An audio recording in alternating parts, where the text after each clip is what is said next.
Hello children, welcome to NCRT English classes. I am Manisha Srivastav.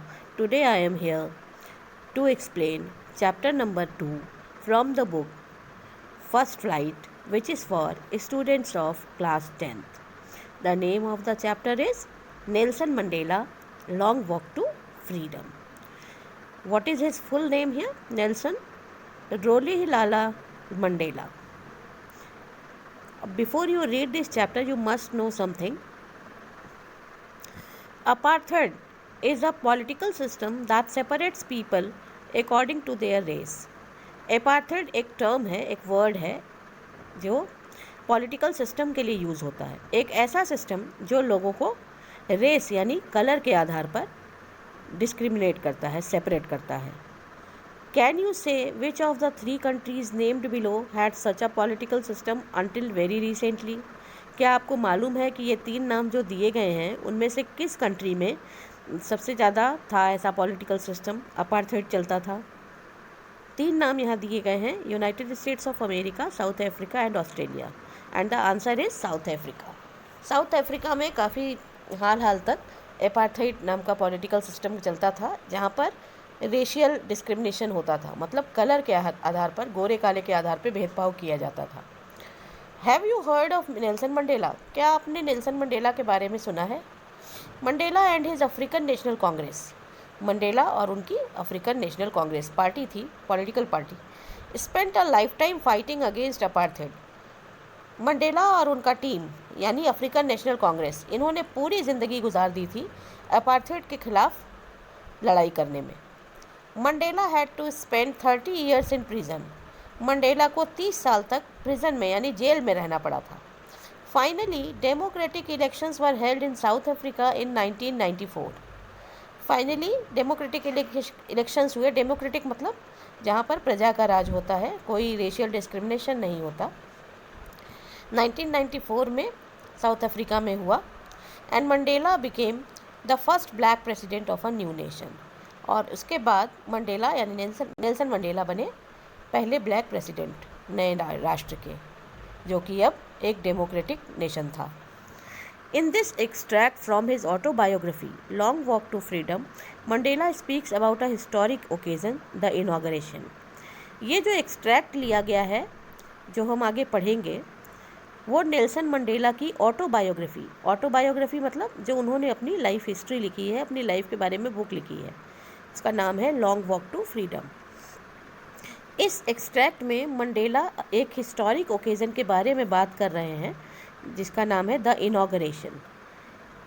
Can you guess what the occasion might be? क्या आप guess कर सकते हो कि ये इनॉग्रेशन क्या था? अब you can check your guess with the news item from the BBC of 10 मई 1994। 10 मई 1994 को BBC की तरफ से ये न्यूज़ आई थी, जो नीचे आपको दी हुई है। Mandela becomes south Africa's first black president. वो न्यूज़ हेडलाइन क्या थी? Mandela becomes south Africa's first black president. तो जिस दिन मंडेला ने शपथ ली थी ब्लैक प्रेसिडेंट बनने पर फर्स्ट टाइम, उस ओकेज़न को इनॉग्रेशन कहा जाता है। उस समय उन्होंने क्या ओथ ली थी, क्या बातें की थी और क्या क्या हुआ था उस ओकेज़न पर, कहाँ पर हुआ था, ये सारा डिस्क्रिप्शन इस चैप्टर में, इस एक्सट्रैक्ट में दिया गया है। Nelson Mandela has become South Africa's first black president after more than 3 centuries of white rule. Nelson Mandela south Africa के पहले ब्लैक प्रेसिडेंट बने। लगभग 3 सेंचुरीज तक, 300 साल तक वाइट रूल चलता रहा, मतलब गोरे राज करते रहे थे साउथ अफ्रीका पर। उसके बाद नेल्सन मंडेला पहले ब्लैक प्रेसिडेंट बनने जा रहे थे। Mr. Mandela's African National Congress ANC party won 252 of the 400 seats in the first democratic elections of South Africa's history.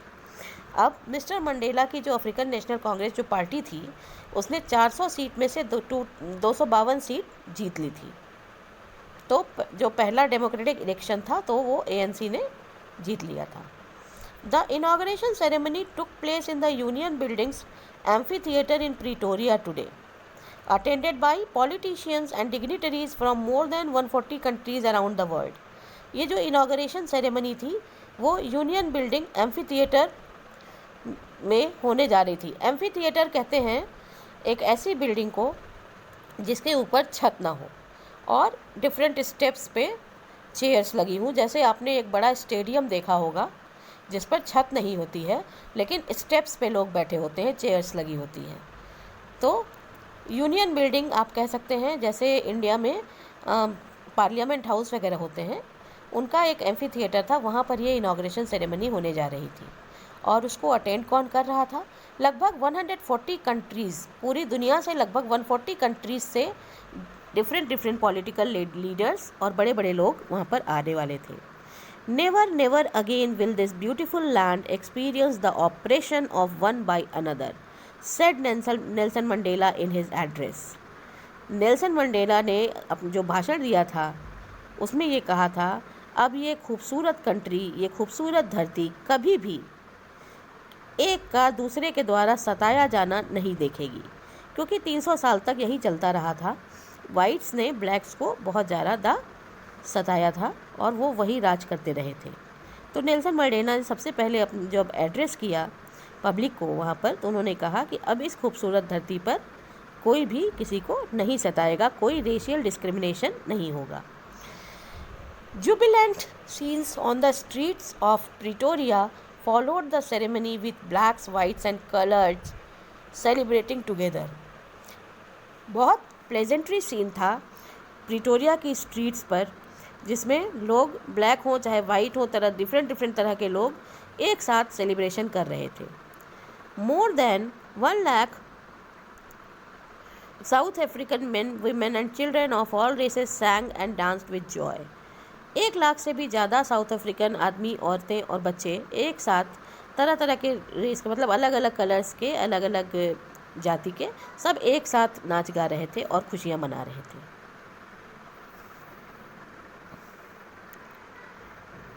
Now here a activity is given, and की column A you have got some words and in column B its meaning. You can match them and do yourself.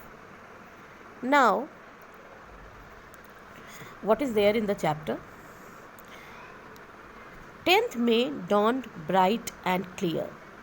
10 मई की जो भोर हुई, जो सुबह हुई, बहुत bright और क्लियर थी। For the past few days I had been pleasantly besieged by dignitaries and world leaders who were coming to pay their respects before the inauguration.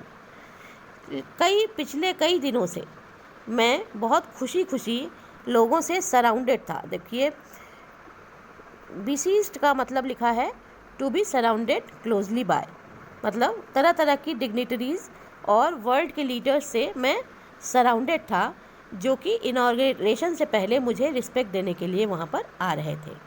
The inauguration would be the largest gathering ever of international leaders on south African soil. ये जो inauguration होने वाला था, ये south Africa की धरती पर international leaders के साथ होने वाला सबसे बड़ा इनॉग्रेशन था, सबसे बड़ी गैदरिंग होने जा रही थी। The ceremonies took place in the lovely sandstone amphitheater formed by the Union Buildings in Pretoria. अब ये सेरेमनी होनी कहाँ थी? सैंडस्टोन के बने एम्फी थिएटर में, जो कि प्रिटोरिया में यूनियन बिल्डिंग्स के द्वारा बनाया गया था।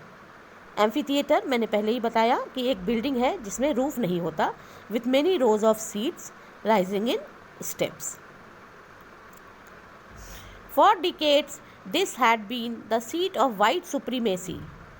दशकों तक, मतलब दसियों साल तक ये जो जगह रही थी, वो वहाँ पर गोरों का राज रहा था, मतलब वाइट्स जो थे वो सुप्रीम पावर में थे। And now it was the site of a rainbow gathering of different colors and nations for the installation of South Africa's first democratic non-racial government. और अब जो यहाँ पर नज़ारा देखने को मिल रहा था, वहाँ पर गैदरिंग कैसी थी? रेनबो कलर्स की, मतलब डिफरेंट कलर्स के लोग इकट्ठा थे और साउथ अफ्रीका की पहली डेमोक्रेटिक नॉन रेशियल गवर्नमेंट बनने जा रही थी। On that lovely autumn day I was accompanied by my daughter जिनानी।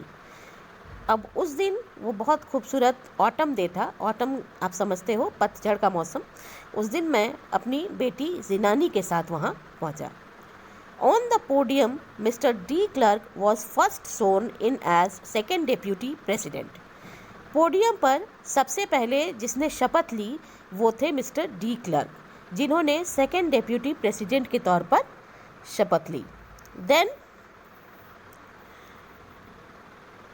थैबो Mbeki was sworn in as first deputy president. उसके बाद थैबो बेकी ने फर्स्ट डिप्यूटी प्रेसिडेंट के तौर पर शपथ ली। When it was my turn, I pledged to obey and uphold the Constitution and to devote myself to the well-being of the Republic and its people. जब मेरी बारी आई, मैंने कसम खाई कि इस कॉन्स्टिट्यूशन को बना के रखने की, कॉन्स्टिट्यूशन को ओबे करने की और अपने आप को इस रिपब्लिक और यहाँ के लोगों के लिए डिवोट कर लिया मैंने अपने आप को। To the assembled guest and the watching world, I said. अब जो लोग भी वहाँ पे गेस्ट इतने सारे इकट्ठा थे और पूरी दुनिया जो उनको देख रही थी, उसके बाद उन्होंने एक स्पीच दी अपनी शपथ के बाद। अब उन्होंने क्या कहा उस स्पीच में वो आगे यहाँ पे डिस्क्राइब्ड है।